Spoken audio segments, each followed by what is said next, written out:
Allez, c'est parti pour un nouvel épisode du Chouchou de Cycling Club, épisode 94. On va bientôt arriver au centième. Et donc, comme d'habitude, avec moi, mes compères Cactus et 53. Bonsoir, messieurs. Salut! Bonsoir Fly, bonsoir Cactus et bonsoir à toutes et à tous.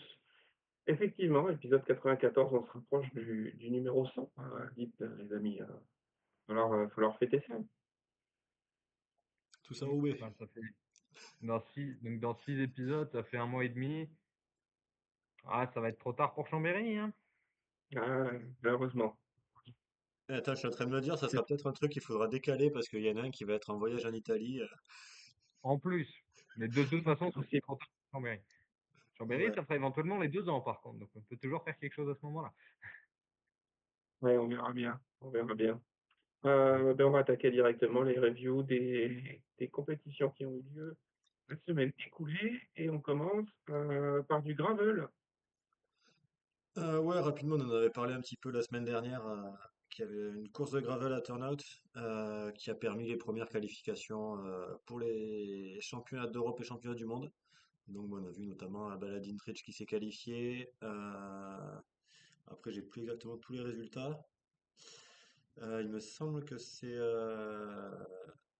Nicole Frein qui s'impose ou qui fait deuxième et Anne Nijlenburg qui prend aussi une place sur le podium. Kirsty Van Afton qui fait quatrième à la petite médaille en chocolat. Et après, bon, j'ai pas tout vu, mais voilà. Les premières qualifs sont là, donc pour ceux qui voudront aller en Australie pour voir les championnats du monde, et ben les premières chouchoutes ont leur place. Après, il faudra qu'elles y aillent, ça c'est autre chose. Commentaire Cactus. Non, ben, après j'avoue que j'ai pas forcément trop suivi. Déjà les courses sur route, j'ai pas eu trop de possibilités de suivre, donc le gravel. C'est-à-dire, a priori, il n'y avait pas Lorena Vibus, sinon c'est elle qui aurait gagné, mais à part ça, j'ai pas beaucoup plus à dire, quoi. Non, parce que les routières, de toute façon, les principales routières, elles font que les championnats du monde. Voilà. Enfin, même si Lorena, elle en fait un peu plus. Ça, bah, puis pareil, celle dont tu as parlé, c'est quand même, pour certaines, des routières en activité ou au moins des anciennes routières. Ouais, qui ont fait, oui, qui ont été connus sur la route, mais après, il me semble que, ouais, une qui est spécialisée aussi à Tessa Nifias, il y a eu une crevaison ou un problème mécanique vers la fin. Enfin, voilà. C'est ça le gravel, hein, c'est le risque, hein.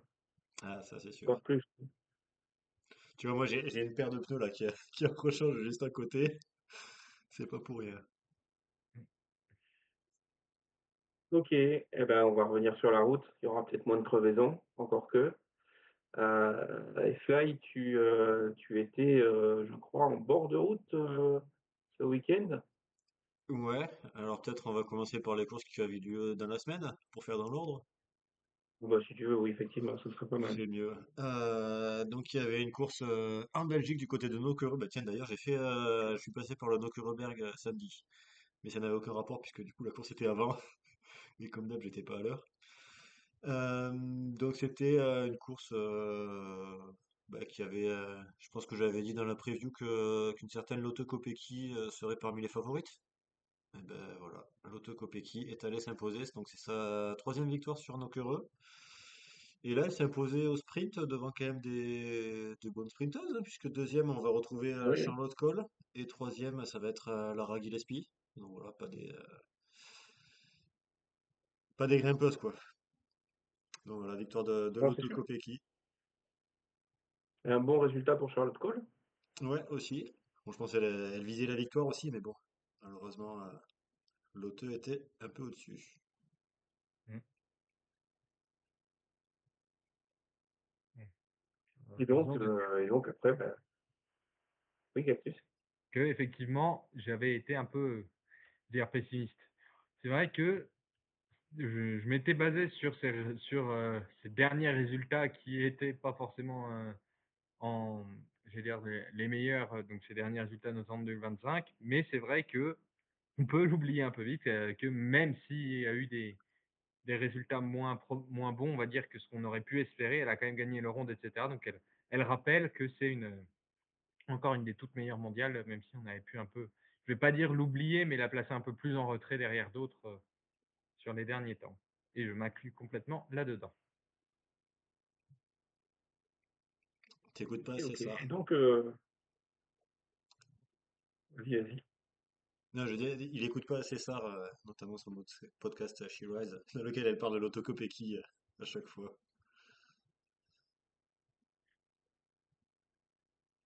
OK. Et ben, on va arrêter de parler de l'auto dans quelques minutes, puisqu'il y avait aussi une course, ce week-end en Belgique, Fly, la bien nommée Midwest Cycling Classic, Exactement, ouais. qui s'est effectuée en Belgique.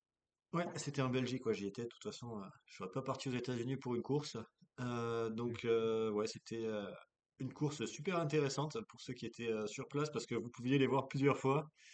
Après, je pense qu'à la télé, c'était peut-être un peu moins intéressant parce que grosso modo sur la course, bon, il y avait deux petites montées sur chaque, enfin, une sur chaque petit circuit.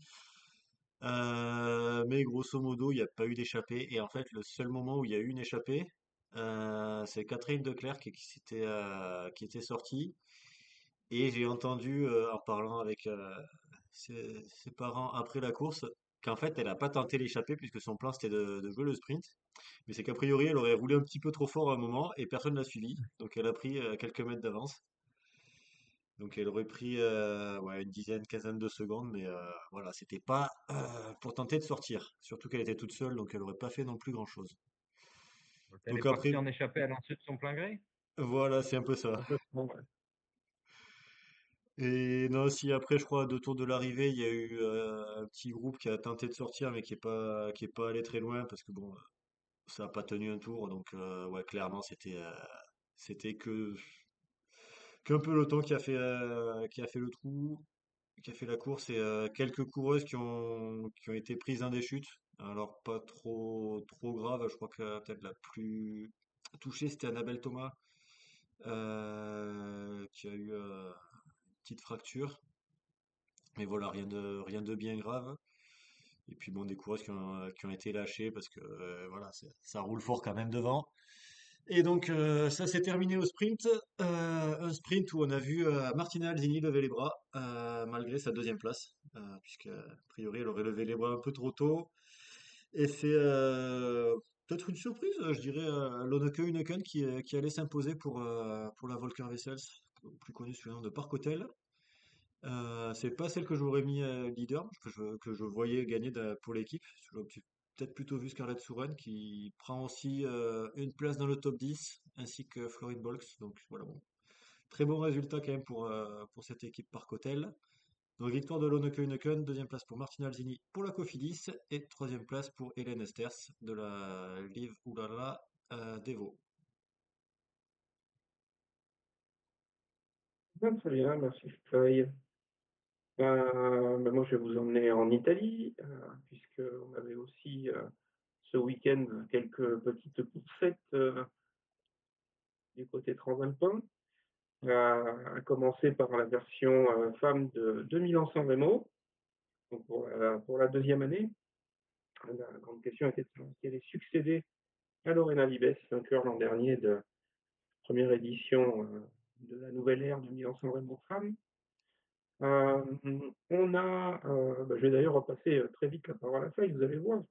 On a vécu pendant une bonne trentaine de kilomètres un calme plat sur le peloton et finalement une échappée a fini par se dessiner plusieurs fois, mais pour au final à compter neuf membres quand même dans cette échappée, donc une échappée finalement assez conséquente. Euh, donc là, il va vous citer les neuf membres, bien entendu. Alors il y avait Eleonora Labella, Ça, c'est Eleonora bon. Labella, Eleonora Labella. Je vais Après, non, après je sais pas t'aider du tout. t'aider un peu. Il y avait Constance Valentin aussi qui était dans l'échappée pour Mayenne Mombana Maipai. Il y avait Sofia Ariti pour la Bifantini, Bipink. Il y avait Katia Ragusa pour la Power Health. Lara Crestanello pour Isolement Primal Victoria. Albi France pour Saint-Michel. Euh, Eleonora Deota pour la Mendelspeck. Sarah Luconi pour la Top Girl Sabortono et évidemment, en Eleonora tête de Labella. Milan-San Remo, une Vollering, mais en l'occurrence c'était Bodine, la petite sœur de Demi, pour la Walker Vessel, son nom nommé Potel. Tu veux nous dire un mot sur cette échappée peut-être, Flo? Bah, il y avait Eleonora Labella, moi, c'est tout ce que je retiens. Mmh. Voilà, c'est tout ce que tu retiens. On va calculer. Donc cette échappée n'a pas pris beaucoup d'avance non plus. C'était jusqu'à, je crois, 3 minutes 30 d'avance dans le meilleur des cas. Il y a eu une tentative de contre derrière un moment avec Victoire Berthaud et Fariba Hachimi, parce qu'il n'y a pas de raison qu'il y ait que des Eleonora Labella pour Fly. Mais ça n'a pas duré bien longtemps, cette tentative de contre. Et Même la là, il est privilégié, hein. voilà. Et au final, bah, c'est après les capis auxquels tu prêtes ça, que l'échappée a été revue par le gros du peloton. On a eu droit à une montée de la Cipressa assez rapide, assez incisive, avec pas mal d'attaques, notamment des bonnes accélérations, des franches accélérations de la part de Cassia Niewiadoma. On a également vu Kim Lecourt dans les premiers rangs, euh, et pas mal d'autres équipes qui étaient là présentes aussi. On a vu une Lorena Vibes reculer un petit peu, euh, mais tout ça n'a pas permis de pousser le peloton, hein, clairement. Même si sur la fin de la Cipressa, il y a une jeune femme qui a réussi à se sortir de ce gros groupe. C'est Lieke Noyen pour la Bismail The Bike, qui a pris quelques longueurs d'avance et qui a conservé un écart d'une vingtaine de secondes dans quelques temps, mais qui va être revu assez rapidement ensuite. Un des événements marquants, malheureusement, de cette édition de Milan-San Remo, elle a eu lieu dans la descente de la Cipressa. Puisque c'est d'abord Kasia Niewiadoma qui est allée au sol, sortie d'un virage à droite, près d'une barrière de sécurité, entraînant dans sa chute, entre autres, Kim Lecourt. Kasia Niewiadoma s'est bien amoché quand même sur la chute, qui va abandonner l'épreuve, alors qu'elle avait montré dans la montée précédente qu'elle avait quand même des intentions de tout dynamiter. Kim Lecourt repartira, mais malheureusement, sans pouvoir continuer à jouer son rôle. Alors, juste par rapport à Kim Oui, Lecourt, je sais pas vraiment si elle était très prise dans la chute, mais ce que j'ai vu surtout, c'est qu'elle s'était arrêtée parce qu'elle avait vu que Kasia Nevadoma était vraiment souffrante à côté et qu'elle était restée peut-être plus longtemps sur place, justement par rapport à Kasia, que justement pour elle et par rapport à ses blessures. mais elles Voilà. étaient quasi roue dans roue. Elle a été entraînée dans la chute, mais elle a fait une chute molle, moi ce que j'appelle une chute molle, c'est-à-dire qu'elle n'a pas eu de Ouais. séquence particulière à sa chute. Mais effectivement, elle est restée auprès de Niewiadoma, qui présentait pas mal de coupures, notamment le menton, le bras, de petits dégâts.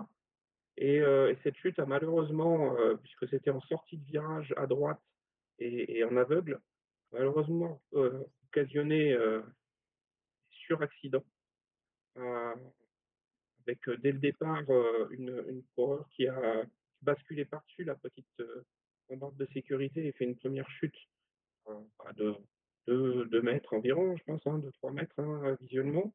Une coureuse de la Visma The Bike qui, qui s'est immédiatement relevée et qui est repartie. Ouais. Alors, Je sais donc pas là, si c'était pas ouais, a priori, c'est Margot Vigier qui a fait ce saut-là. Et moi, du coup, ouais, ce voilà. qu'elle m'a dit, c'est elle avait fait un gros saut, mais que clairement, elle avait pas eu de conséquences. Et ouais, elle a pu repartir et elle allait très bien à la suite de cette chute. Elle a même refait du vélo dès le lendemain. Donc, c'est qu'elle Ouais, allait ouais, bien. elle a même participé, je crois, à ramener, ramener un groupe vers l'avant, pour continuer à rouler derrière.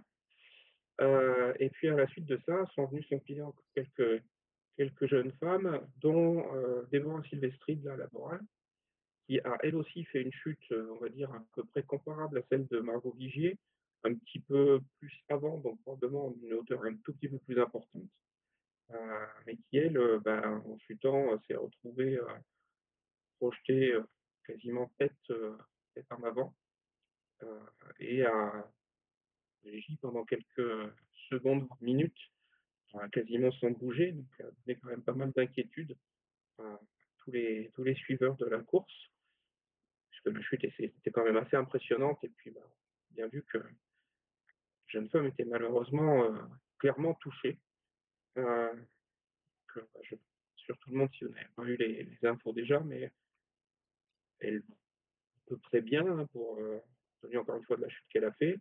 C'est quand même 5 côtes de cassées, je crois, hein, une omoplate fêlée ou cassée aussi, heu, mais elle est, heureusement déjà en vie, parce qu'on a pu craindre pour son intégrité, heu, les 1 secondes de la chute, heu et pu déjà poster sur les réseaux sociaux des petits messages pour rassurer tout le monde.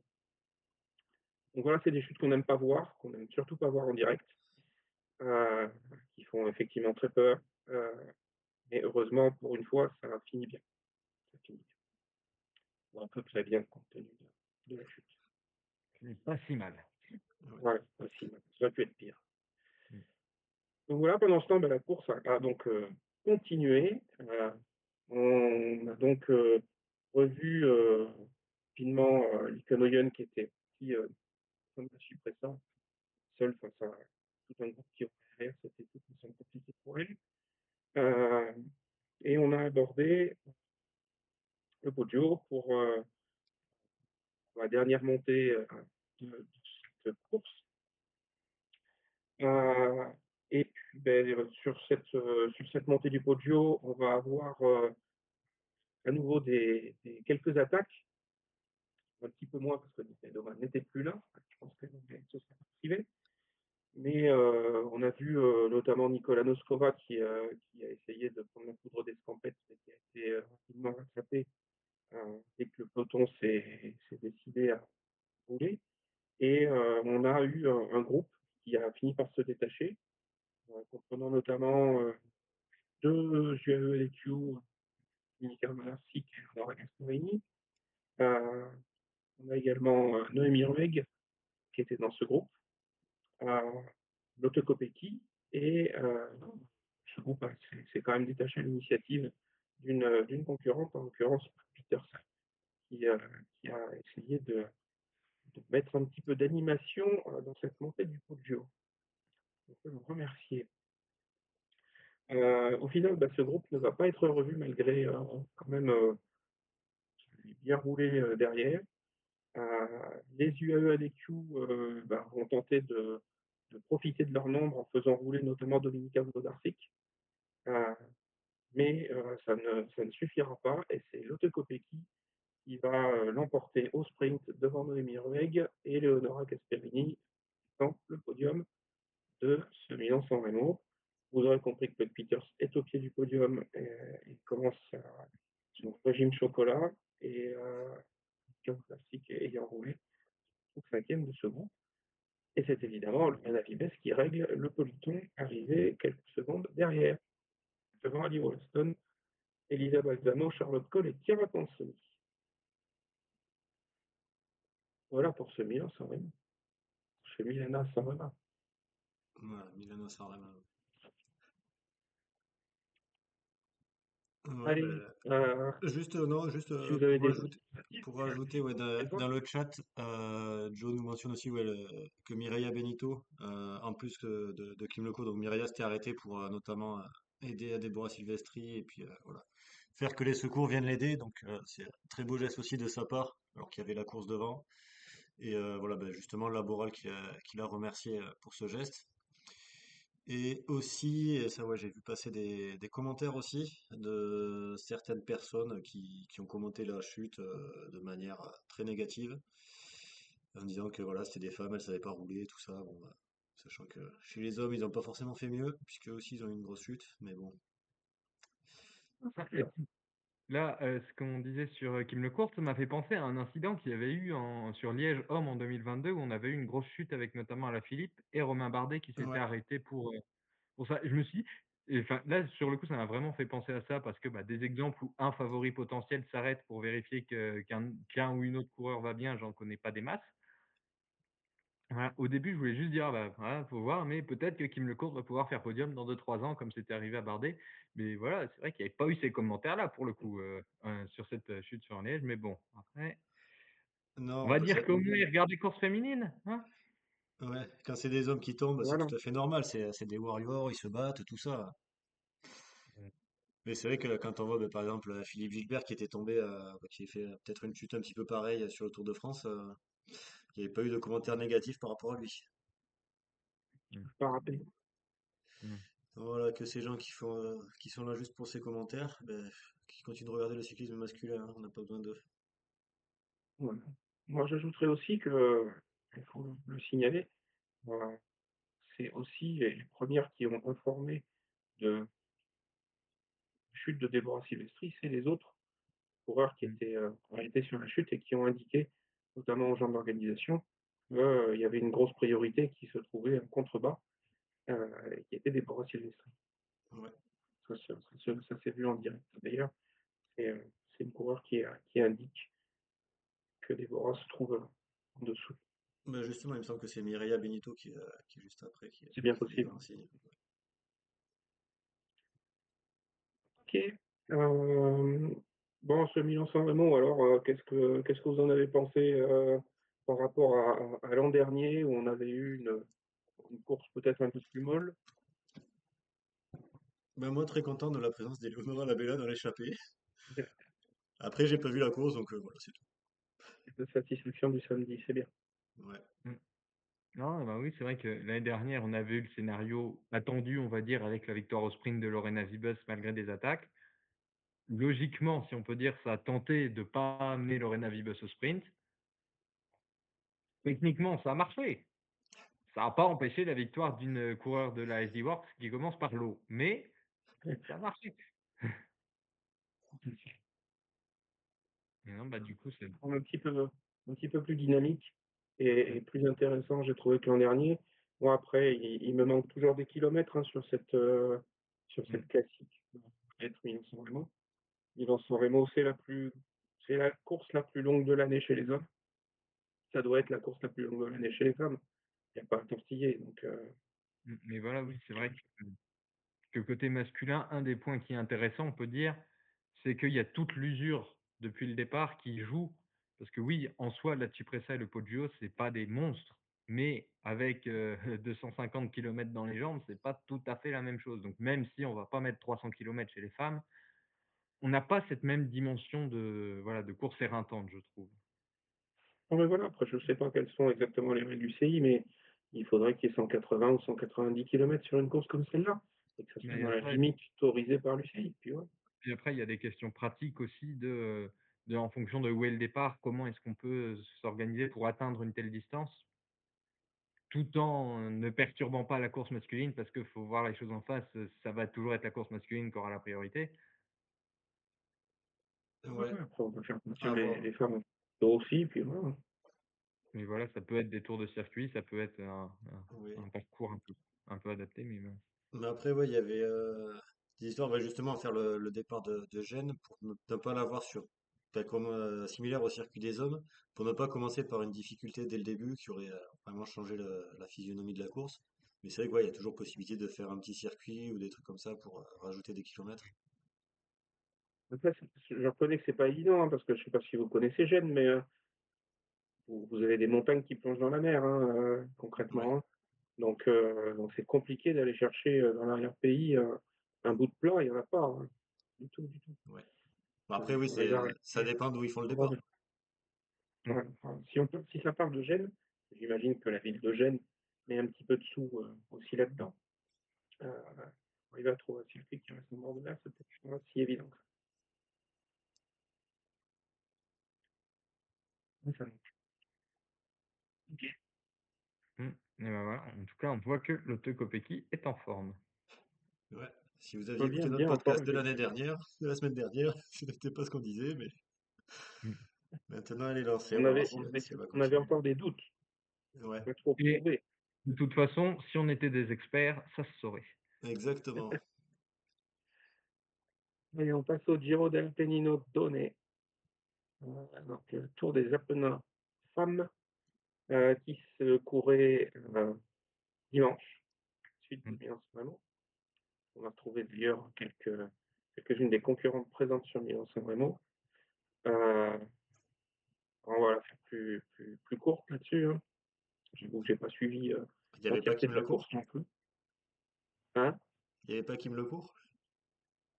Voilà. Mmh. Si, elle y était justement. Euh, mais en tout cas, il n'y avait pas Eleonora Bella en Ouais, je échappée, sais ça bien. c'est sûr. Ouais. Mais elle était pas au départ, donc c'est compliqué d'être dans l'échappée. Ouais, oui. Oui, on Si on peut tous se trouver des excuses. si on se donne pas les moyens, on peut pas y arriver, c'est sûr. Euh, donc tout ça pour dire que cette course a quand même été assez animée sur sa deuxième partie, puisqu'il a vu plusieurs groupes se détacher dans les dernières difficultés du parcours, notamment un premier groupe de 6 concurrentes qui a pris la tête. Il comprenait deux coureurs de la Visma Leasebike, Sarah Van Damme et Victoria Kladoniova. Vous avez vu que j'essaie de prononcer comme il faut, je l'avais dit. On avait également deux Lidl Trek avec Nick Fischer Black et Lucinda Brandt. Une UAE Team ADQ, en l'occurrence Sylvia Persico, et la chouchoute Célia Géry de l'FDJ United Suez.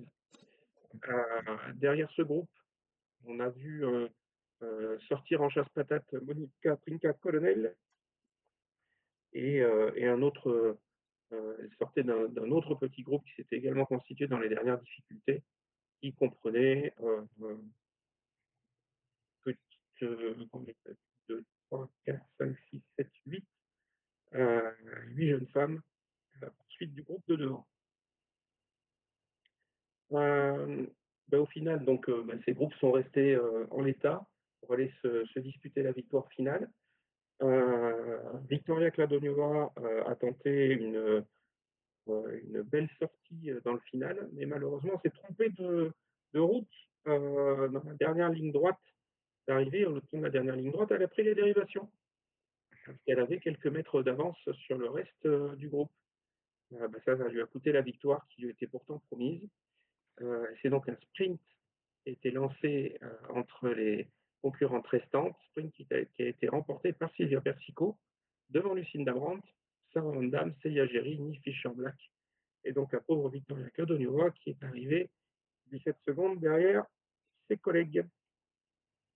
Monica Trinca-Colonna a conservé sa 7e place. Eleonora Gasparini pour l'UAE Team ADQ a réglé le groupe qui est arrivé derrière, qui comprenait Femke de Vries, Lauren Dixon, Alice Towers, Rodou Deman, Talia Appleton et Rosita Reinhardt et Urs Zigart. Et c'est Kim Lecourt qui règle ensuite le peloton, ce qui restait du peloton. Voilà pour le tour des Apennins.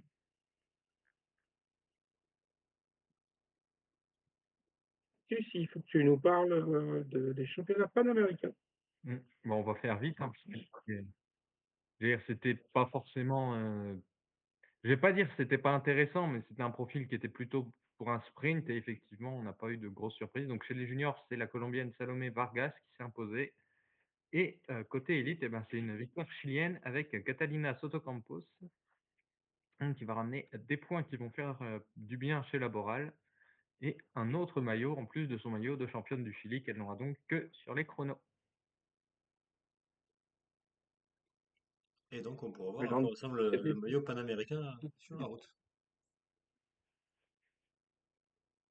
la grande question, c'est le portera-t-elle? J'imagine qu'elle a pas trop le choix. Non, mais apparemment, il y a des antécédents comme quoi certaines ne l'ont pas toujours porté. Mmh. Mais je crois que ouais, c'est possible que les championnats continentaux, c'est pas obligatoire, mais à vérifier.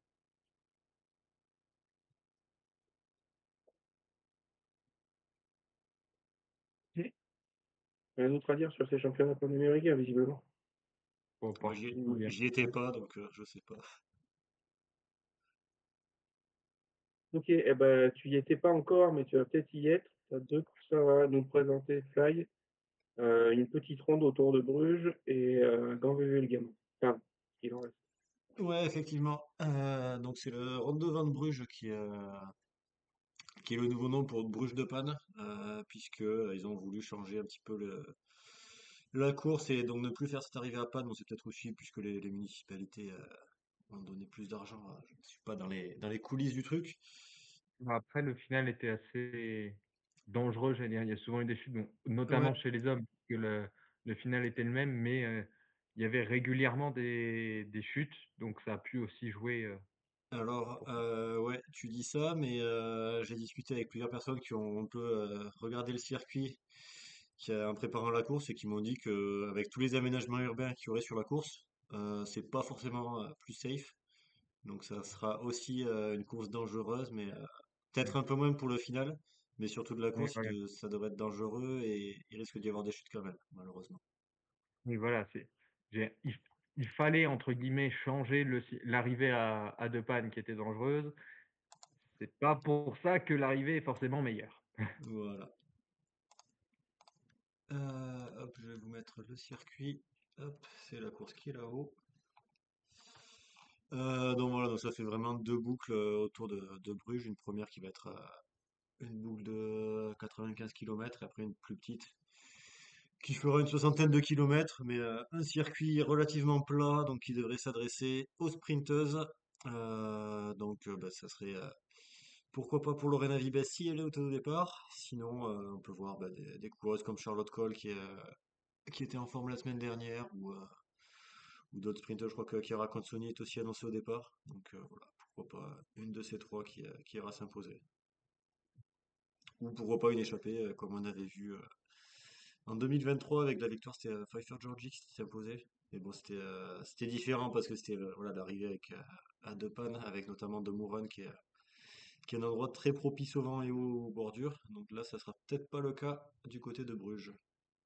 Même si, il me semble, d'ailleurs, donc les hommes pour la veille, il y a du mauvais temps qui est annoncé chez les hommes. Je sais pas trop comment c'est chez les femmes, mais ça peut forcément jouer aussi. Ouais, j'ai vu, a priori, peut-être de la neige aussi, justement, de mercredi. Et ouais, des températures assez fraîches. Hop, qu'est-ce qu'ils nous disent? Ouais, ouais, si, a priori, il y a de la neige pour jeudi matin, tiens. Enfin, chez moi, en tout cas. Et ben, c'est qui? C'est Céline Alvarado qui avait gagné le cyclocross sous la neige, donc faut mettre une pièce sur elle. Ouais, ouais, température à 0 degré. Pas très motivant, ça, les gars. Pour ceux Vous avez dit qui ont envie de printemps? sortir.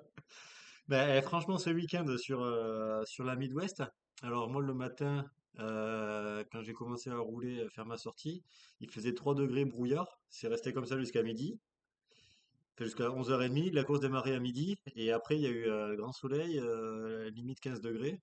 Donc je m'étais posé la question est-ce que j'allais finir plus avec un rhume ou un coup de soleil? Je crois que c'est plus pris le coup de soleil, mais Vous n'avez pas l'habitude du soleil là-haut. exactement, ouais. Ok, après la ronde autour de Bruges, une petite ronde autour de Wevelgem. Ouais, donc avec Gent-Wevelgem, qui du coup ne s'appelle plus Gent-Wevelgem, mais In Flandersfield in Wevelgem, même s'il part de Wevelgem, il n'y reste pas. Qui est une course, ouais, un petit peu, j'allais dire, je suis un petit peu déçu moi par le circuit, c'est pas idéal pour vraiment voir les coureuses plusieurs fois, puisqu'on aura une première partie assez plate et avec quelques secteurs, ouais, quelques toutes petites montées. Après, il y a quelques secteurs gravel ou comment ils appellent ça? J'ai perdu le nom. Les Plug Street. Donc voilà, mais qui risquent de pas faire trop de dégâts. Et après, on va avoir vraiment une petite boucle du côté du Kemmelberg qui fait donc ouais, qui est le point clé de Gent-Wevelgem, hein, avec une première montée du Kemmelberg côté Belvédère. On va après partir sur une petite boucle avec deux petites montées. Ben, là où il y avait eu la différence en 2023, quand c'était Marlène Reusser qui avait pu partir en solitaire, c'était dans ces montées-là. Et après, ça va revenir sur le Kemmelberg, donc de l'autre côté, qui est le côté un petit peu plus difficile. Et puis après, on va finir avec 40 km de plat. Donc 35-40 km de plat. Où, bah, si on regarde les éditions précédentes, bah, ça permet aux sprinters d'être dans le coup et à Lorena Vibes d'aller gagner. Donc voilà, est-ce que ça sera toujours le cas? Eh bien, on verra. Ou est-ce que l'Auto Kopecky prendra les devants et partira? Voilà, c'est l'interrogation. Après, bon, Oui, on ce peut serait pas imaginer notre Lorena scénario. Vitus qui prend les devants. Oui, pourquoi pas, oui, ça peut aussi être ça. Alors déjà, par rapport à l'Auto Kopecky, elle n'est pas encore annoncée, donc je sais pas si elle pourra prendre les devants.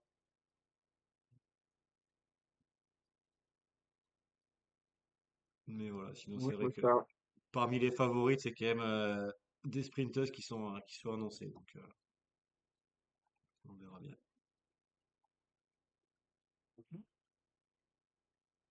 Et un autre dans les previews des courses à venir. Il me semble pas. Il y a des petites courses, mais trop petites pour en parler. Ouais, c'est prévu. Ok, on passe aux actus. Fly, d'abord un petit tip sur les Coupes de France. Ouais, Coupe de France qui a annoncé bah, justement les diffusions de toutes ces courses qui seront sur France TV. Alors pas forcément directement à la télévision, mais sur les chaînes sur Internet. Donc voilà, donc vous pourrez toutes les suivre en live. Alors j'ai plus les dates, mais voilà, vous retrouverez ça. Et puis vous pourrez profiter du cyclisme. Ça sera gratuit à condition d'avoir une connexion Internet évidemment et de ne pas être géobloqué. Mais voilà, ça sera disponible pour tout le monde. Donc profitez-en. Ça vous permettra de voir un cactus à Chambéry, peut-être, par exemple. Par exemple, mais pour l'instant, rien de définitif. On n'a pas les statistiques pour Chambéry, ni pour les, ni pour les joueurs, ni pour le public. Je On t'ai commence à annoncé, avoir je des t'ai annoncé statistiques, hein. Olympia Norit Mortensen. Enfin, ou c'est peut-être Ouais, 53 qu'il avait annoncé, mais moi, je le confirme, elle me l'a dit. on commence à en avoir des statistiques, mais on va en reparler parce que justement, elles sont peut-être pas très fiables. Euh, on a aussi les championnats de France de cyclocross en 2027, Fly, dont tu voulais nous Ouais. parler. Bah, non, c'est juste voilà qu'ils ont été attribués pour alors c'est deux îles, je crois, plutôt qu'une seule. Ça sera au niveau de Kellnec Carantoir. Donc voilà, si vous êtes dans le coin, n'hésitez pas à réserver vos places. Ça sera début janvier comme tous les ans. Donc En en Alsace, Bretagne. c'est ça? Ouais, bon, c'est un nom Ouais, breton. en Alsace. Ok, très bien.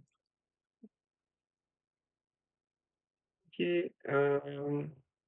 un autre sujet moins sympathique. On a appris que Linda Laporta avait été prise par la patrouille avec un produit non autorisé, qu'elle a donc été pour l'instant suspendue provisoirement, qu'elle a évidemment le droit de demander l'analyse de l'échantillon, mais que, en attendant, elle n'est pas autorisée à courir. En l'occurrence, ce qui est annoncé au départ de Chambéry, c'est que pour l'instant, c'est peu probable. Ça peut changer, bien entendu, mais pour l'instant, c'est peu probable. C'est rare. Je crois que sur une vingtaine de cas l'an dernier dans le cyclisme professionnel, il y a une seule femme. Les autres, c'est tous des mecs. Mais comme quoi, il y en a quand même aussi. Alors après, volontairement, involontairement, bien sûr, hein, on ne sait jamais. Mais quand ce sont des substances assez spécifiques, euh, il y a quand même une suspicion d'acte volontaire, au moins de quelqu'un, si c'est pas la coureuse, mais au moins de son entourage. Après, c'est rare. On avait eu un cas aussi l'an dernier avec Aurélien Erlot. Ouais, Ouais, Qui c'est avait... ça. c'est possible. C'est le cas qui avait été pris l'année dernière. Mm. Et il y a un peu plus de 2 ans, il y avait Shari Bossoit. Pareil, oui, malheureusement, il y en a peut-être pas chaque année, mais on est quand même à un rythme qui ces eaux-là. Si Ouais. on en trouve, c'est qu'on en cherche. Mm. C'est déjà, voilà, on peut se dire ça comme ça et se dire que c'est une bonne nouvelle. Et c'est aussi, oui, voilà, une bonne nouvelle concernant la lutte antidopage qui n'est pas non plus trop à la ramasse. D'ailleurs, je crois justement que pour ce test, c'était une nouvelle méthode de détection qui avait été utilisée. Donc, voilà. Ça marche. J'en profite tant que j'ai la parole avant de te la redonner, Fly, ouais, pour signaler l'annulation du tournoi Malouci. Je sais pas si vous en aviez parlé la semaine dernière, je crois. Il me semble pas. Voilà. Le Tour d'Andalousie, qui avait déjà été réduit à une seule étape l'an dernier, n'aura pas lieu cette année. Et puis, parler un peu argent aussi. Déjà, la première chose, c'est que Grace Brown qui est en tant que présidente de Cyclist Alliance, lancé une somme de fonds sur GoFundMe euh, pour financer cette organisation. Donc, c'est des choses que vous pouvez facilement trouver sur GoFundMe. Et puis, toujours en parlant d'argent, juste pour signaler que les prix sur Milan-San Remo, euh, comparer les hommes et les femmes, euh, le premier homme a remporté 20 000 euros, la première femme 2 256. Le total des prix chez les hommes est de 50 000 euros, le total des prix chez les femmes est de 10 260 euros. Alors, est-ce que tu aurais j'allais dire la place comment dire? La place d'un coureur homme qui correspond aux 2000 et quelques qu'a remporté, la première. Non, j'ai pas ce détail-là malheureusement, mais ça va pouvoir se trouver. Ouais. Mais voilà, parce que souvent, enfin, j'allais dire ça, ce serait je dis ça au pif, mais oui, si on voit que la femme qui remporte la course gagne moins que le 7e ou le 8e chez les hommes, on peut se dire que c'est quand même dommage. Ça doit être Ouais, cet ordre d'idée-là. j'aurais peut-être dit pire. Mmh. Bah, après, c'est les courses World Tour, je pense qu'il y a quand même une certaine, certain encadrement, on va dire. Bon, on peut imaginer qu'il y a un truc dans du genre 20, pas 20, 10, 5, mais 20, 12, 8, 6, 5, etc. 1000 euros à chaque fois. Voilà. Donc avant d'arriver à 2256, effectivement, on va pas se calculer. Mmh. Mais il me semble qu'il y a des courses qui font, des prix identiques, mais je Ouais. pourrais pas vous dire lesquelles. Moi, il me semble que tout ce qui est Flanders Classic, il me semble qu'ils avaient fait la Donc, promotion ouais, notamment sur le Ronde et sur Gand Wevelgem qui va arriver. ok. Ok, et donc là, je te passe la parole puisque tu veux nous narrer les aventures de Matou. Matou va faire du keirin au Japon. Exactement, donc Matou, qui est Mathilde Gros, hein, pour ceux qui n'ont pas tous les surnoms en tête, qui va repartir faire quelques courses de keirin au Japon. Elle y avait fait ça déjà j'allais dire il y a 2-3 ans, mais c'était un petit peu Mmh. plus, puisque c'était en 2018-2019, où elle avait fait, ben, on va pas dire un stage, mais voilà, enfin, elle était partie quelques mois au Japon pour faire des courses peut-être un peu plus fréquentes que ce qu'elle peut avoir en Europe. Et bon, ça lui avait plutôt bien réussi puisqu'elle avait quand même eu quelques victoires après sur les courses sur des championnats européens ou mondiaux. Puisque je me souviens que la première fois que je l'avais vue, c'était aux Europes en 2019, hein, et qu'elle avait justement gagné une médaille d'or sur le Keirin. Donc voilà, ça l'avait aidé. Et puis bah, du coup, on va espérer pour elle que ça va faire le même effet, qu'elle puisse revenir avec bon, de l'expérience, ça c'est sûr, mais elle en avait déjà un petit peu, mais voilà, reprendre, peut-être aussi reprendre confiance en elle et en ses capacités, et puis, enfin, non pas qu'elle ait perdu confiance, mais voilà, avoir des meilleures, des meilleures sensations, et puis pouvoir gagner quelques courses à son retour. Je ne sais plus où seront les championnats d'Europe ni du monde, donc voilà, je vais pas donner les endroits, mais voilà, si elle peut revenir et aller chercher quelques belles breloques, ça fera plaisir à tout le monde, enfin à tous ses fans. Donc Ouais, il voilà. me semble que sur les championnats d'Europe là qui étaient il y a, un gros mois, elle avait déjà, fait des meilleurs résultats. On en avait un peu parlé, bah, notamment quand on avait reçu, évidemment son nom m'échappe. On avait parlé de pistes, pendant longtemps. Monsieur Guy Borel. Voilà. Ah, On avait un peu parlé qu'elle avait eu des résultats un peu plus compliqués, bah, notamment depuis les Jeux et cetera. Là, ça semblait repartir du bon pied, il me semble, au championnat d'Europe. Elle avait je sais plus s'il avait eu un titre, mais il avait eu des podiums et cetera, donc ça repartait déjà dans le bon sens, si on peut dire, donc on peut espérer que qu'elle puisse poursuivre sur cette lancée avec ce séjour au Japon. Ouais, exactement. Ok, d'autres actualités, messieurs? Alors juste pour corriger, Kelneux, c'est effectivement en Bretagne. Donc, c'est pas corrigé, Enfin, c'est confirmé. pour, Oui, oui, oui. corriger, J'avais pour demandé si régler c'était en la question. Alsace, moi, c'était pour ça. Pour régler la question. C'est à peu Ouais, près au milieu entre Rennes, Saint-Nazaire et Vannes. Et il y ouais. a eu plusieurs courses, enfin il y a régulièrement notamment des manches de Coupe de France, et cetera. Donc c'est un site dont le nom n'est pas forcément inconnu aux gens qui suivent le cyclocross. Et ça sera pas non plus inconnu pour toutes les coureuses. C'est ça. On a eu notamment, il me semble que quand j'avais fait le focus sur Amandine Fouquenet, elle avait dû gagner à Kelnuck, C'est possible. possiblement à plusieurs occasions d'ailleurs. Ouais. Bon, on avait parlé de l'ancien débat, on en parle ou pas? Un peu? Allez, On peut, hein. Le débat, j'ai c'était juste pas le de visuel, savoir, là. selon vous, selon nous et selon vous, quelles sont les 4 meilleures courses d'un jour pour le cyclisme féminin actuel? Alors, alors, il faut se mettre d'accord sur la question déjà. Est-ce que c'est les 4 meilleurs ou est-ce que c'est nos 4 préférés? Parce que ça va pas être la même chose. Ah, mais Alors en c'est fait, ouais, forcément, nos moi ce préférés que, sont forcément les meilleurs. ouais, c'est ça. Ce que j'avais fait, moi, c'était voilà, vraiment parler de courses qu'on dirait les 4 étoiles pour mettre en comparaison avec chez les hommes les 5 monuments, puisque bon, c'est pas non plus un terme qu'on peut vraiment utiliser.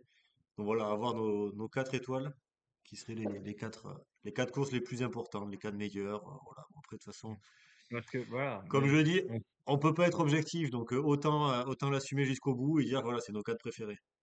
oui, mais voilà, après, vous allez me dire, moi je sais qu'il y a une des courses que j'ai choisies, ou si la question c'était quelle course est la plus intéressante à suivre, je suis pas convaincu que je l'aurais mis.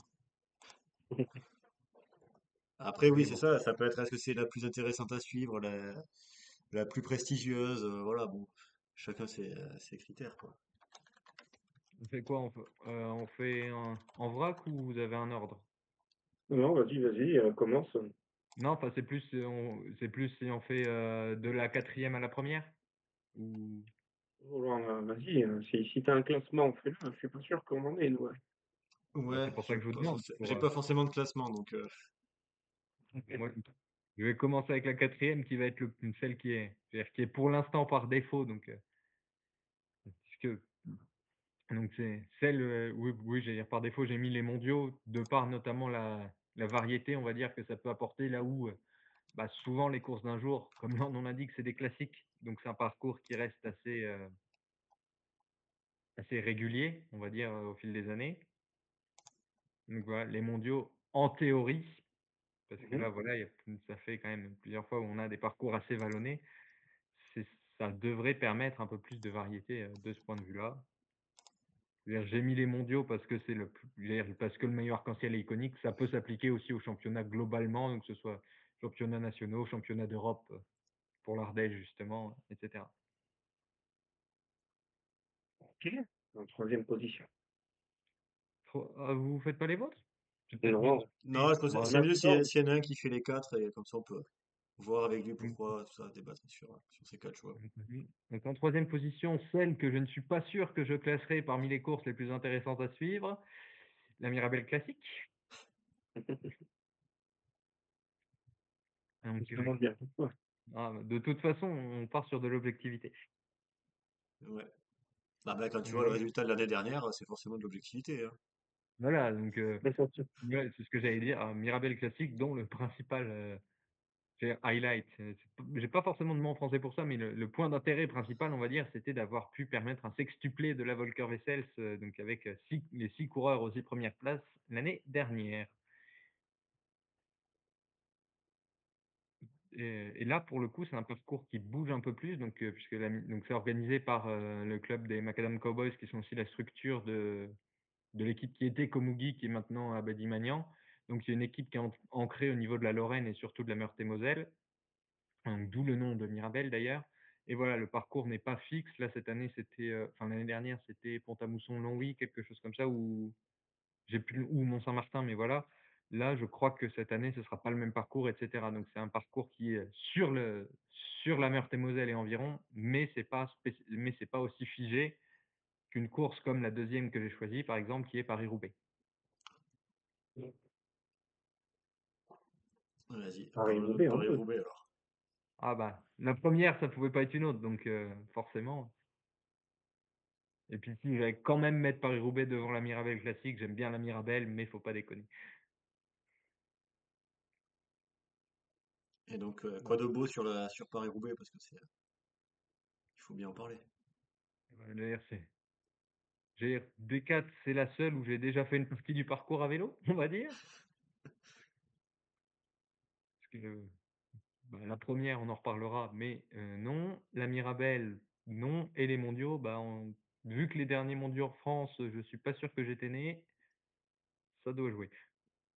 Ouais, après, tu peux toujours partir sur le parcours et faire une partie d'un parcours. Oui, mais en plus, Pas c'est pendant pas les tout mondiaux, à mais ouais. fait en Champagne-Ardenne, il me semble, les derniers mondiaux. C'était quoi? C'était 2000 à Plouay? C'est ce que je pensais, ouais. Et les prochains, c'est pas tout à fait chez moi non plus.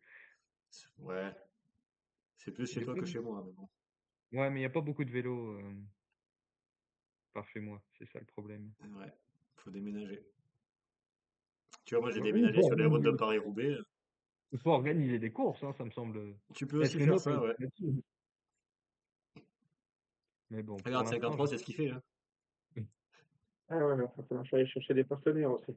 ouais, c'est ça. C'est pas forcément le plus simple, mais Ouais, c'est sûr, quand t'arrives déguisé en cactus, je sais pas s'ils te prennent vraiment au sérieux. ouais, va falloir que je mette un peu avant de pouvoir faire la cactus classique. Ouais. Mm. Va falloir un peu de financement. Essaye d'aller voir Villa Verde. Mm. Ouais, mais est-ce qu'il y a d'autres choses à dire sur Paris-Roubaix à part que bah, oui, d'ailleurs, voilà, c'est une course c'est-à-dire qui est devenue culte. Bah, après, c'est un peu le problème aussi des courses qui sont adossées à des monuments masculins, c'est que forcément la course a un certain prestige global, on va dire, et pas spécifique à la course féminine. Même si on a vu quand même voilà, des grands moments, bah, que ce soit le retour de Pauline Ferrand-Prévot cette année, enfin en 2025. Je pense à dire moins épique, mais aussi marquant, la chute en 2023 qui permet à l'échappée d'avoir suffisamment de marge pour se jouer l'avance, etc. La première édition avec des écarts conséquents. Voilà, même si on va dire le prestige de Paris-Roubaix n'est pas que lié à la course féminine, la version donc des femmes qui existe depuis 2021 a quand même de belles pages d'histoire. Et j'allais dire, Et donc, c'est plus ou moins à cette occasion qu'on a lancé le podcast il y a presque 2 ans maintenant. Exactement.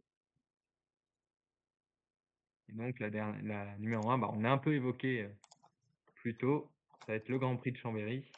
Et je vais inclure aussi la course open, donc amateur, qui se déroule le matin. Donc, bah, notamment parce que c'est la première course où il y a eu le costume du cactus. Déjà, enfin, rien que pour ça, c'est la première. Ouais. Et non, voilà, c'est un circuit qui est sympa, parce qu'il est difficile sans l'être trop non plus. Donc oui, forcément, c'est pas pour les pures sprinteuses, mais c'est pas non plus une victoire garantie pour une grimpeuse. Donc il peut y avoir de l'incertitude. Comment dire, c'est une course qui est en même temps euh, accessible, j'allais dire, voilà, c'est une point 1, donc on a des équipes amateurs qui viennent, des contiers, etc. Et aussi certaines des meilleures coureurs mondiales.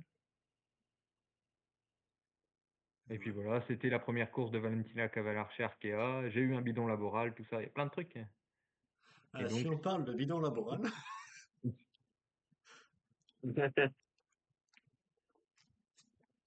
faudrait inclure la Midwest. ok, ok.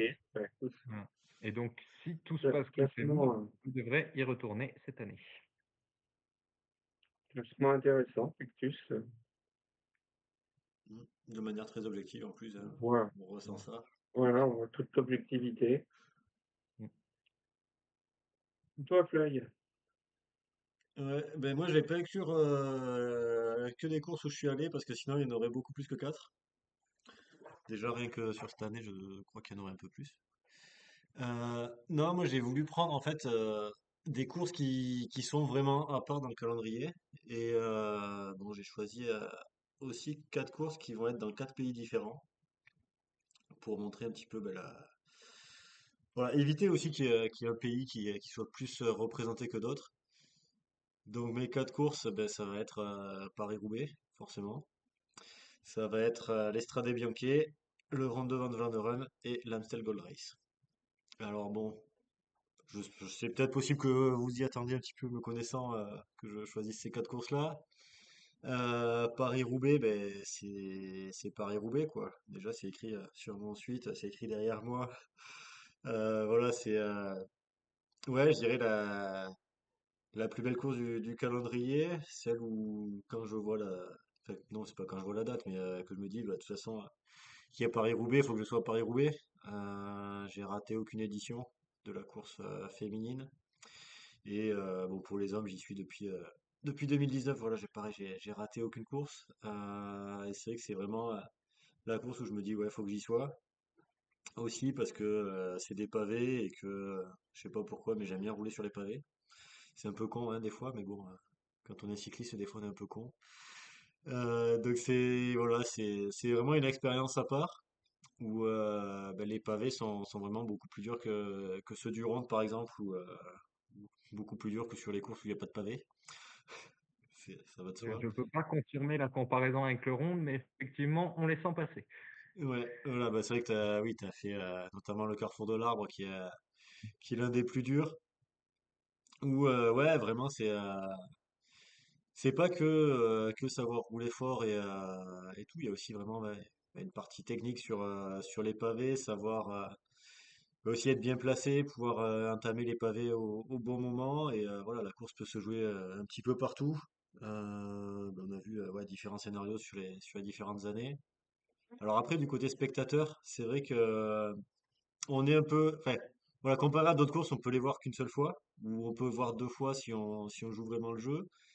Mais c'est vrai qu'il y a aussi ce côté de rester à un endroit, un petit peu comme sur le Tour de France, où on y va dès le matin, on y va tôt le matin, on s'installe et puis on les voit sur toute la journée. Bon, alors là, cette année et les années précédentes aussi, il y avait sur le dimanche où on a trois courses hommes. Bon, là, il y aura la course femme après. Bon, c'est pas ce que j'aurais préféré. Je pense que beaucoup de suiveurs, surtout ceux qui sont sur place, ne sont pas forcément d'accord avec cette idée-là. Puisque c'est vrai que avoir la course le samedi, ça faisait vraiment bah, une course à part dédiée aux femmes et voilà vraiment un public qui allait pour justement voir les femmes. Alors que là, le dimanche, il y a aussi plus de gens qui viennent juste pour boire et profiter de l'ambiance. Alors j'ai eu des échos comme quoi il y a quelques années c'était encore pire avec vraiment des tentes où ils faisaient vraiment que la fête dans le Carrefour de l'Arbre notamment. Mais voilà, c'est une course à part. Alors il y en a aussi qui aiment bien être ouais pour le côté mythique, être au Vélodrome de Roubaix pour voir l'arrivée. Moi je suis pas trop fan d'être sur les arrivées, donc je préfère vraiment être sur place.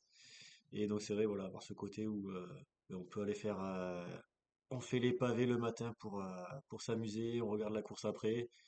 C'est vraiment voilà, une journée exceptionnelle et même s'il y a eu des années sous la pluie, notamment en 2021, que ça avait mon téléphone s'en souvient encore puisque j'en avais perdu un sur place. Il avait pris l'eau. Mais voilà, c'est aussi bah, une belle journée, même s'il fait pas beau de l'extérieur. Donc voilà, ça c'était la promo pour Paris-Roubaix. Donc n'hésitez pas si vous êtes dans le coin le 12 avril. Faites un petit tour et faites-moi signe que je viens de vous faire coucou et vous encourager si vous faites des pavés vous aussi. Motive bien, je confirme. De toute façon, quand Voilà. t'es dedans, plus le choix, hein. Mm. Ouais, mais après, oui, c'est ça, j'ai déménagé à côté aussi. Donc si vous le faites des recos avant, n'hésitez pas. D'ailleurs, il y a ma petite entreprise qui va faire les recos demain et après-demain. Donc si vous êtes sur place et que vous écoutez ce podcast en direct, parce que si vous l'écoutez en replay, ça ne sera plus demain et après-demain. Voilà, donc c'est mardi 24, mercredi 25. Exactement. Voilà pour Paris-Roubaix. Deuxième course, c'est l'Estrade Bianche. Alors l'Estrade Bianche, voilà, bon, tout le monde le sait, c'est une course en Italie. Et bah, elle aussi, elle a ce côté qui fait que c'est une course unique. C'est tous ces chemins blancs, comme son nom l'indique, qui, bah, si vous les avez jamais parcourus, bah, voilà, c'est pas vraiment comme sur bah, l'étape qu'il y avait eu sur le Tour de France là du côté des chemins blancs qui était au niveau de Troyes ou par Ouais, mais là-bas. Enfin, à l'arrivée était à Bar-sur-Aube. Barcelone. Ouais, Je voilà, sais, donc j'y c'est. étais. Ouais. Donc c'est pas juste des chemins blancs comme ça, c'est aussi la difficulté de tout le circuit. Parce que c'est absolument pas un circuit plat. Il y a des montées et des montées qui sont parfois très, très dures. Et puis bah, surtout quand on arrive à combiner les deux, notamment le dernier col, le Tolfé, où ben là on arrive sur des montées qui se retrouvent à 14% sur du gravel. Donc voilà, ça adhère pas trop au niveau des roues. Et ben voilà, ça en fait une expérience unique. Il n'y a aucune course qui vraiment va refaire ça. Euh, donc voilà, pareil, si vous êtes dans le coin, allez-y faire un tour pour pour le grimper. On a après l'arrivée à Sienne qui est assez mythique aussi avec la Via Santa Caterina alors, elle monte bien. Je m'attendais à pire. Après, c'est vrai quoi, il y a aussi, c'est pas du pavé mais c'est des grosses dalles plutôt qui peuvent être un peu glissantes. Donc je sais pas ce que ça peut donner sur une journée sous la pluie. Mais voilà, bon, de toute façon, il y a la difficulté de la course avant qui fait que ça en devient une montée difficile. Et puis voilà, non, c'est ces routes aussi autour de, autour de Sienne où c'est ben voilà, des routes qui changent un petit peu de ce qu'on a sur les autres courses en Europe, avec ben, ces allées de pins qui sont très belles à voir. Donc voilà, en plus d'être une course où on souffre sur le parcours, ben, on profite aussi de la vue. Donc c'est ce qui fait la beauté du vélo aussi. Alors je sais pas si en course elle profite vraiment, mais en tout cas quand on fait la reco ou quand on découvre nous-mêmes, on en profite. Voilà. Question pour toi, Karim. Ouais. Entre un bon chemin blanc autour de Sienne et un bon secteur pavé en direction de Roubaix, tu préfères quoi? Ah, c'est dur ça comme question. Euh, on va dire que ouais, les pavés, je suis à côté, donc j'en profite, je peux en profiter tous les jours. L'Estradé, mais c'est vrai que Humiliation. ouais, j'aurais pu déménager là-bas, mais dans les secteurs d'Estradé, disons que ça faisait plusieurs années que j'avais envie d'y aller. Et l'an dernier, j'ai fait en sorte de pouvoir y être. Et cette année, quand j'ai vu la course et que je voyais tous les coureurs qui étaient sur place et qui faisaient des recos ou quoi, j'avais qu'une seule envie, c'était d'y être. Et bon, bah, clairement, l'Italie, c'est un peu plus loin de chez moi. Donc, si je pouvais choisir, disons que je mettrais l'Estradé parce que c'est pour moi plus compliqué d'y être. Donc, si on me permettait d'y être, ça m'aiderait. Mais non, franchement, faut que je fasse les deux, hein. Faut que je fasse les deux tous les ans. Alors, faire une session Stradé avec Eleonora, ça va être Ouais. Bah ça va être écoute, kiffant. on verra l'année prochaine, hein. Après, oui, de manière objective, Eleonora préfère l'Estrade Bianchi, ça c'est sûr. Même si elle a jamais testé Roubaix. Mais bon, après, ouais, c'est deux courses avec deux profils différents, hein. Je pense que.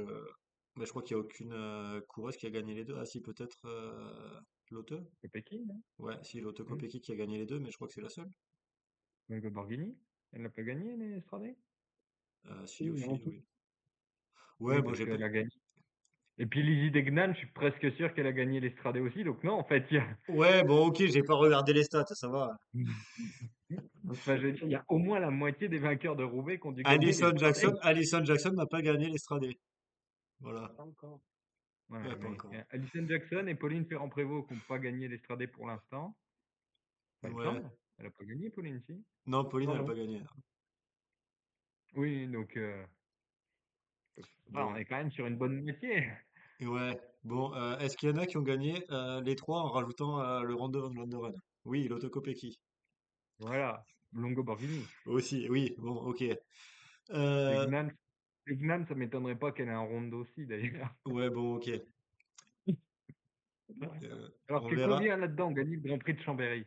Voilà. C'est ça la vraie question. Ouais. Donc, ok, tes 4 étoiles sont peut-être plus dures que mes 4 étoiles. Ok, j'ai compris. Bah, le cumul, je pense. Ouais, mais c'est vrai que je pense qu'il n'y en a aucune qui a gagné la Mirabelle Classique et les championnats du monde. Je veux dire, je pense qu'il y en a aucune qui a gagné la Mirabel Classique et une autre course en fait quasiment. Ouais. En tout cas, en UCI, c'était la première année en 2025, donc forcément, ça limite. Ouais. Bon, bref, revenons-en aux rondes. Ouais. Le ronde, ben, c'est ouais. Ben, j'ai essayé de prendre aussi une course qui est à part, quoi, parce que on a parlé des courses avec des pavés. On parlera un petit peu après des courses avec des monts. Mais là, c'est le cumul des deux, avec ben, les monts pavés, bon aussi quelques monts pas pavés, qui font que ben, c'est une course voilà, difficile et à part dans le calendrier. C'est vrai qu'il y a d'autres courses aussi en Flandre, parce que bon, Paris-Roubaix, c'est vraiment la seule. L'Estradé, c'est la seule aussi, mais là, il y a d'autres courses comme Dars. J'ai fait la cyclo d'ailleurs ce week-end, qui a aussi des monts et des monts pavés, et des pavés tout court. Donc, qui font des, voilà, c'est la difficulté. Il y a aussi Nocquereux, voilà, il y a plein de courses dans le coin, mais si on regarde vraiment une seule qui se détache, c'est le Ronde. Et voilà, si on demande à une coureuse laquelle elle veut gagner, je pense qu'il n'y en a pas beaucoup qui vont dire Dvars, et il y en a quand même beaucoup plus qui diront le Ronde de Van Vlaanderen. Voilà, le final, alors il change pas. Donc c'est voilà un petit peu toujours pareil avec le vieux Quarmont et le Paterberg sur la fin.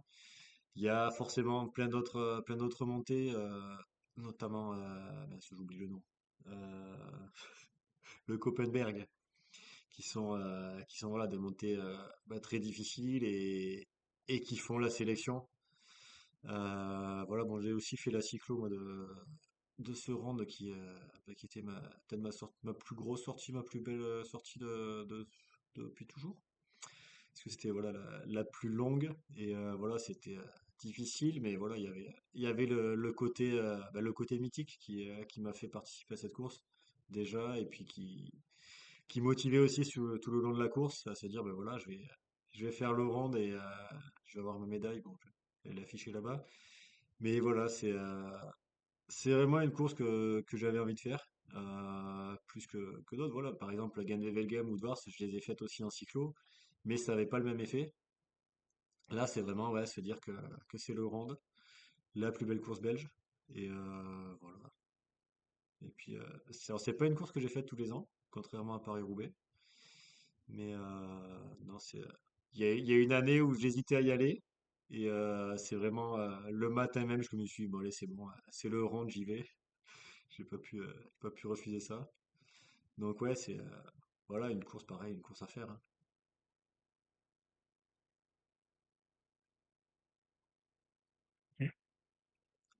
Et puis la dernière, ça va être l'Amstel Gold Race.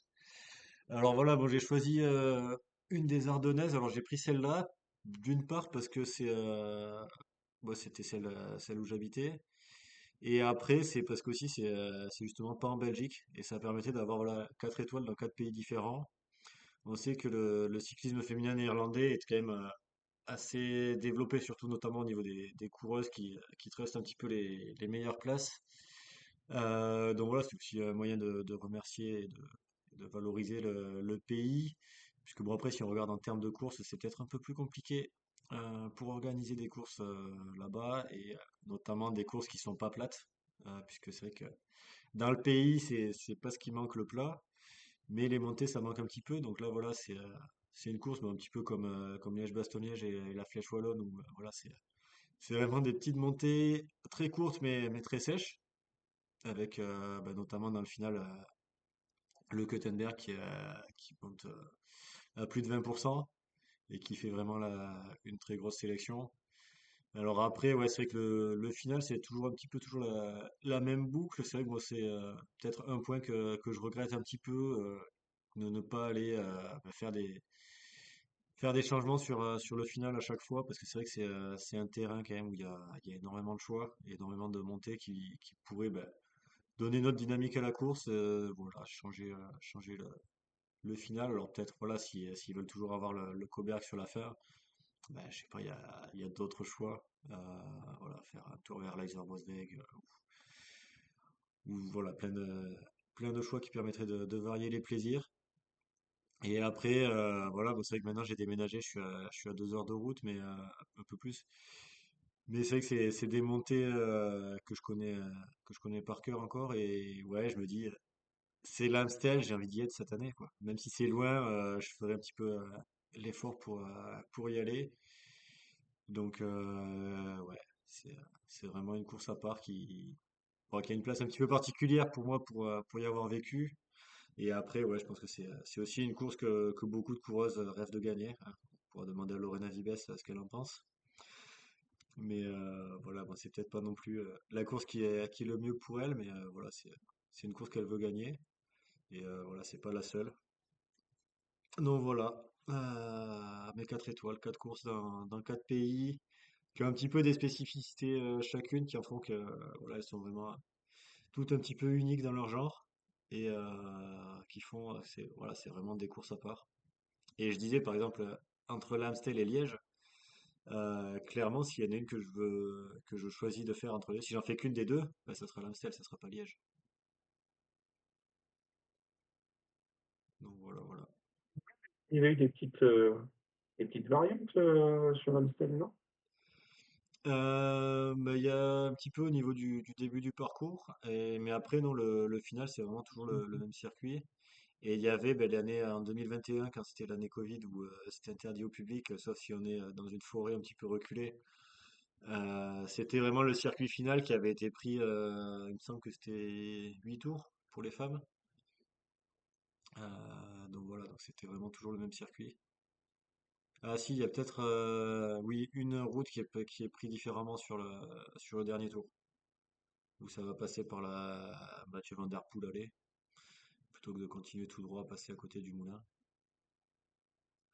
Pour Donc, ceux qui je vais connaissent pas vu. vraiment, hein.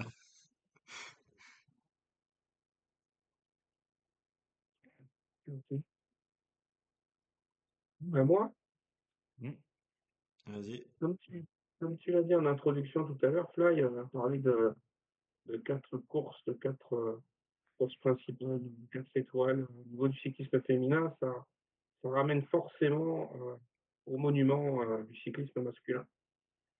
Ouais, et moi, mon opinion là-dessus, c'est que on n'en est pas encore là dans le cyclisme féminin. Donc, j'ai pas forcément, moi, la capacité à mettre 4 courses en avant comme ça. Alors, avec un petit peu plus d'objectivité que l'a fait Cactus tout à l'heure, mais il a laissé parler son cœur aussi. Il peut aussi Fly, mais euh, je trouve qu'il y a pas assez d'antériorité, il n'y a pas assez encore de médiatisation non plus, parce que les monuments profitent et ont amené et ont été amenés par la médiatisation au niveau du cyclisme masculin. Euh, je trouve qu'il n'y a pas assez de courses qui donnent, qui ont les mêmes critères que le cyclisme masculin aujourd'hui. Même si certaines en prennent le chemin, Mm. on Ça, a parlé des Strandés. c'est sûr que des courses qui ont un siècle d'existence, il y en a un peu moins. Voilà, il y en a un peu moins déjà. On a parlé des Strandés. Pour moi, ça prend clairement le chemin d'une course référence pour le cyclisme en général et le cyclisme féminin en particulier. Euh, mais on n'a pas parlé de Binda, par exemple, qui est une des courses les plus anciennes du cyclisme féminin, mais qui souffre d'une sous-médiatisation, à mon Mm. sens. A Voilà. fortiori, maintenant qu'il y a le Milan-San Remo féminin qui a un peu pris la place de grande course italienne avec l'Estradé. Tout à fait, et qui, s'il reproduit ce qu'il a su faire cette année plutôt que ce qu'il avait fait l'an dernier, se rendre intéressant. Même si la victoire de Lorena Vibes était superbe l'an dernier, moi, c'était pas une course qui m'avait franchement intéressé. Non, c'était beaucoup plus intéressant à regarder cette année. Tout ça parce Notamment que l'année sportif. dernière, il n'y avait pas Eleonora Labella dans l'échappée. Et évidemment, c'est pas parce qu'il y a des chutes que c'était intéressant. Oui. Voilà, bien sportif. Voilà, après si on va aussi chercher là-dessus, alors il y a quand même quelques courses qui peuvent aussi se targuer d'avoir une histoire, même si elle n'est pas d'un siècle, comme tu disais Cactus, mais qui ont quand même une histoire, qui ont quand même de la médiatisation. Et là, on va effectivement aller retomber sur les Amstel, moi je suis plutôt Flèche Wallonne, mais il y a aussi de l'historique là-dessus. Après, j'avoue que les courses belgo-néerlandaises sont beaucoup moins dans ma culture cycliste. Euh, ouais. Mais voilà, c'est aussi des courses qui pourraient rentrer à l'avenir dans je sais pas si ça fera 4, 5, 6 courses plutôt classables en monument féminin, mais il y aura sûrement des choses à faire de ce côté-là. Mais globalement, même Paris-Roubaix, hein, on est quoi?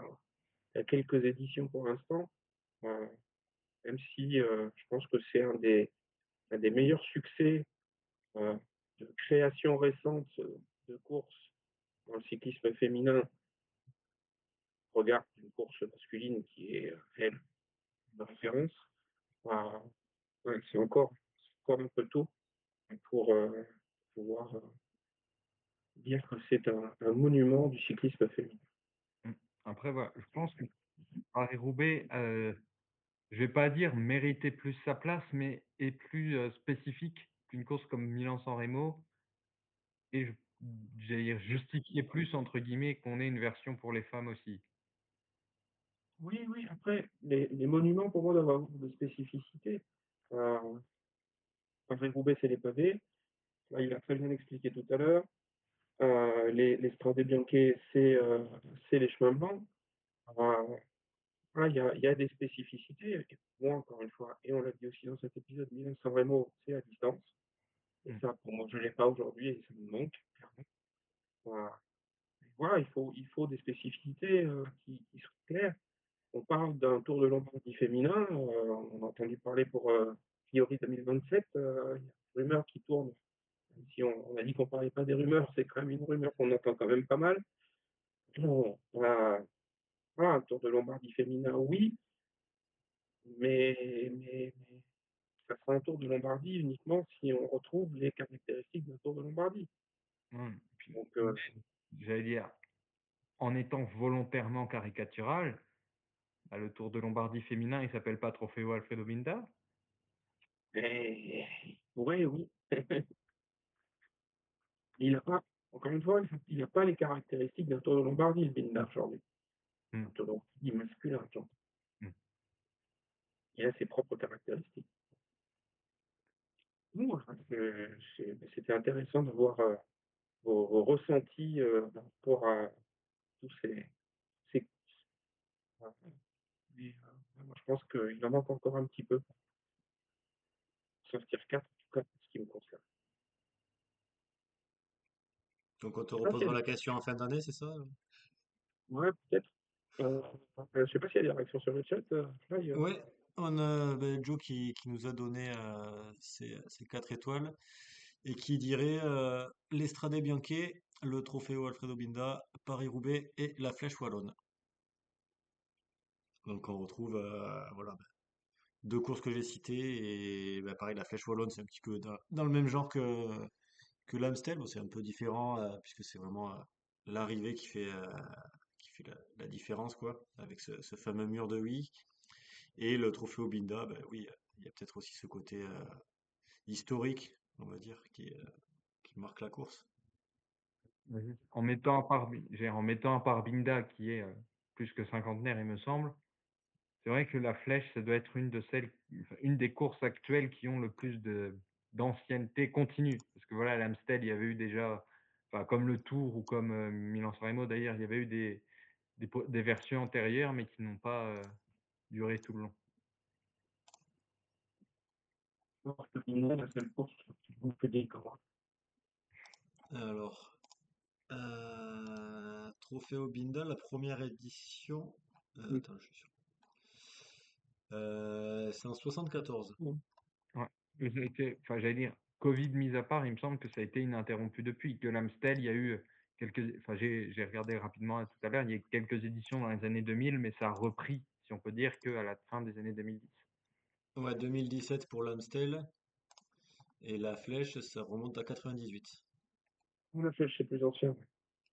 Donc voilà, sur ce critère d'historicité, qui évidemment n'est pas le seul, Ouais. on va dire que Binda et dans une moindre mesure la Flèche Wallonne sont les plus légitimes. Et sous la torture, je vous aurais peut-être donné à peu près la même chose que vous. Mm. Ok, donc on note, il faut te torturer. Ben non, justement, il n'y a plus besoin, donc tant mieux. Ah, je sais pas, ouais. Toujours intéressant d'échanger sur ces choses. On n'a pas tous la même vision des choses et c'est Ouais. tant mieux. Bah, c'est pour ça que oui, après, si on avait tous la même vision, ça serait moins drôle. J'allais dire, c'est lié aussi au fait qu'on n'ait pas vraiment répondu à la même question.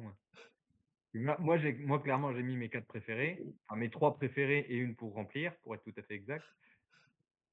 Fly était déjà un peu plus sur du symbolique, on va dire, ce qui est quand même assez Ouais, rare chez enfin, Fly, qu'il soit le moins objectif. ouais, enfin, ça reste quand même mes quatre préférés, hein. Clairement, si je dois en faire quatre dans l'année, si je devais en faire que quatre, bon, si on rajoute les courses par étapes, ça ferait un peu plus, hein, mais si je dois en Mais faire que quatre, franchement, je pense que je dirais ces quatre-là, hein. ah bah après les par étapes, on les fera sûrement dans un autre épisode. Ouais. OK. Écoutez, merci, tous les 2. Merci à Joe d'avoir participé aussi sur le chat. On va clore cet épisode pour aujourd'hui. On va se donner rendez-vous dans une série pour l'épisode 95 du club. Euh, En attendant, profitez bien du cyclisme féminin. N'hésitez pas à aller sur les plateformes pour voir cet épisode en replay ainsi que les épisodes précédents. Et donc, profitez bien du cyclisme féminin. Et à très vite. Merci à tous les deux, merci à tous et à toutes de nous avoir suivis. À la prochaine. Salut! Ciao.